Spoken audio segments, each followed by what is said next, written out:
నమస్తే, welcome to meta news. ఇక మ్యాటర్లోకి వచ్చేస్తే సరిగ్గా ఏడాది క్రితం వై నాట్ 175 అంటూ ఎన్నికల బరిలోకి దిగిన వైసీపీ తన గెలుపు పైన ఓవర్ కాన్ఫిడెన్స్ ప్రదర్శించింది. తాము 2019లో గెలిచిన 151 సీట్ల కంటే ఇంకా ఎక్కువ గెలుచుకోవటం ఖాయమని ధీమా వ్యక్తం చేసింది. బటన్లు నొక్కి సంక్షేమ పథకాలు డబ్బులు జనానికి ఇచ్చేశామని, అంతా తమకే ఓటేస్తారని వైసీపీ నేతలు ఆత్మవిశ్వాసంతో విశాఖలో ప్రమాణ స్వీకారం కూడా ఉంటుందని చాలా హడావుడి చేశారు. సీన్ కట్ చేస్తే 151కి బదులుగా వైసీపీ సాధించిన సీట్లు 11 మాత్రమే. 175 స్థానాలున్న ఏపీ అసెంబ్లీలో వైసీపీ 11 సీట్లు మాత్రమే గెలుచుకోగలిగింది. తెలుగుదేశం, జనసేన, బీజేపీ కూటమి ఏకంగా 164 స్థానాలను కైవసం చేసుకుంది. వైసీపీ తరఫున పార్టీ అధినేత జగన్ పులివెందుల్లో గెలిచారు. మెజార్టీ కూడా బాగా తగ్గింది. అరకు నుంచి ఆర్ మచ్చలింగం, పాడేరు నుంచి ఎం విశ్వేశ్వరరాజు, ఎర్రగొండపాలెం నుంచి టి చంద్రశేఖర్, దర్శి నుంచి బి శివప్రసాద్ రెడ్డి, బద్వేల్ నుంచి దాసరి సుధా, రాజంపేట నుంచి ఏ అమర్నాథ్ రెడ్డి, మంత్రాలయం నుంచి వై బాలనాగిరెడ్డి, ఆలూరు నుంచి వీరూపాక్ష, తంబాలపల్లి నుంచి పెద్దిరెడ్డి ద్వారకానాథ్ రెడ్డి, పొంగునూరు నుంచి పెద్దిరెడ్డి రామచంద్రరెడ్డి మాత్రమే విజయం సాధించారు. జగన్ క్యాబినెట్లో జగన్తో పాటు గెలిచిన ఏకైక మంత్రి పెద్దిరెడ్డి రామచంద్రారెడ్డి మాత్రమే. వైసీపీ ఘోర పరాజయం నేపథ్యంలో ఆ పార్టీ తరఫున గెలుపొందిన ఎమ్మెల్యేలు, ఎంపీలపైన రకరకాల ప్రచారాలు జరుగుతున్నాయి. ప్రస్తుత రాజకీయాల్లో ఏం జరిగినా ఆశ్చర్యపోవాల్సిన అవసరం లేదు. ఎందుకంటే ప్రతిపక్షంలో ఉంటే తమను పట్టించుకునేవారు ఉండరని ఎమ్మెల్యేలు భావిస్తారు. తమ నియోజకవర్గానికి నిధులు కూడా రావు. రాజకీయాల్లో కొనసాగాలంటే అధికార పార్టీలో ఉండాలనే అభిప్రాయం అందరిలో ఉంటుంది. దానిని తప్పుపట్టలేము. ఒకప్పుడు ఉత్తరాంధ్ర అంటే వైసీపీకి కంచుకోట అని భావించేవారు. అలాంటిది ఈసారి ఉత్తరాంధ్రలో వైసీపీ నుంచి గెలిచిన ఎమ్మెల్యేలు పార్టీ మారుతున్నారనే ప్రచారం కూడా ఊపందుకుంది. దీంతో అసలు ఏం జరుగుతుందని అర్థం కాని అయోమయ పరిస్థితి కూడా ఏర్పడింది. ఈ గందరగోళం కేడర్ని ఆందోళనకు గురి చేస్తుంది.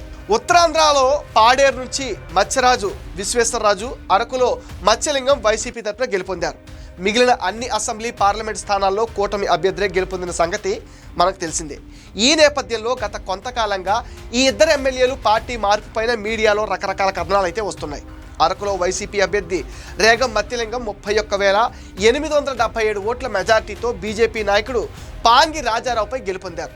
జగన్ తర్వాత ఈయనదే అత్యధిక మెజారిటీ. మత్స్యలింగంకు ఓవరాల్గా 65,658 ఓట్లు రాగా రాజారావుకు 33,781 ఓట్లు వచ్చాయి. 2014లో ఇక్కడ వైసీపీకి 34,000 ఓట్ల మెజార్టీ రాగా 2019లో 25,441 ఓట్లు వచ్చాయి. ఇప్పుడు సుమారు 7,000 మెజార్టీ పెరిగింది. వైసీపీకి ఓట్ల సంఖ్య కూడా 2014, 2019 కంటే కాస్త పెరిగింది. అరకు ఎంపీ స్థానంలో వైసీపీ గెలవడానికి ఈ సీట్లో విజయం కారణమని చెప్తారు. పాడేరు విషయానికి వస్తే ఈ సీటు కూడా వైసీపీకి కీలకంగా మారింది. 68,170 ఓట్లు సాధించిన వైసీపీ అభ్యర్థి ఎం విశ్వేశ్వరరాజు విజయం సాధించారు. ఇది ఎస్టీ రిజర్వ్డ్ సీట్. ఇక్కడ ఈయనకు 19,338 ఓట్ల మెజార్టీ దక్కింది. తెలుగుదేశం అభ్యర్థి గిడ్డి ఈశ్వరి ఓడిపోయారు. ఇక్కడ ఆసక్తికరంగా వంతల సుబ్బారావు అనే స్వతంత్ర అభ్యర్థి 15,935 ఓట్లు వచ్చాయి. అండ్ కాంగ్రెస్ నుంచి సాతక బుల్లిబాబు 13,556 ఓట్లు చీల్చారు. ఇక బీఎస్పీ నుంచి 2,673 ఓట్లు చీల్చగా సుబ్బారావు, కాంగ్రెస్ కలిపితే వైఎస్ఆర్సీపీ కంటే ఎక్కువ మెజార్టీ వచ్చింది. నోటాకు 1,420 ఓట్లు వచ్చాయి. 2019లో వైఎస్ఆర్సీపీకి 42,000 ఓట్లు రాగా 2014లో 26,000 ఓట్ల మెజార్టీ వచ్చింది. జగన్ తర్వాత 3వ అత్యధిక మెజార్టీ ఇది. వైసీపీకి మొదటి నుంచి ఉత్తరాంధ్రలో ఈ 2 సీట్లు చాలా కీలకంగా మారాయి. ఇక్కడ ఖచ్చితంగా గెలుస్తామని వైసీపీ నేతలు చెబుతూ ఉంటారు. ఈ 2 సీట్లు కూడా వైసీపీకి రాకుంటే ఆ పార్టీ సీట్ల సంఖ్య 9కే పరిమితమై ఉండేది. కూటమి పార్టీలు కూడా ఈ 2 సీట్లపైనే కన్నేశాయి. తాజాగా పాడేరు ఎమ్మెల్యే విశ్వేశ్వరరాజు తాను పార్టీ మారుతున్నట్లుగా దుష్ప్రచారం సాగుతుందని ఆవేదన వ్యక్తం చేశారు.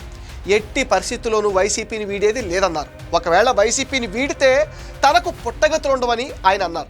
తన అభివృద్ధి కోసం జగన్ ఎంతో తోడ్పాటును అందించారని ఆయన అన్నారు.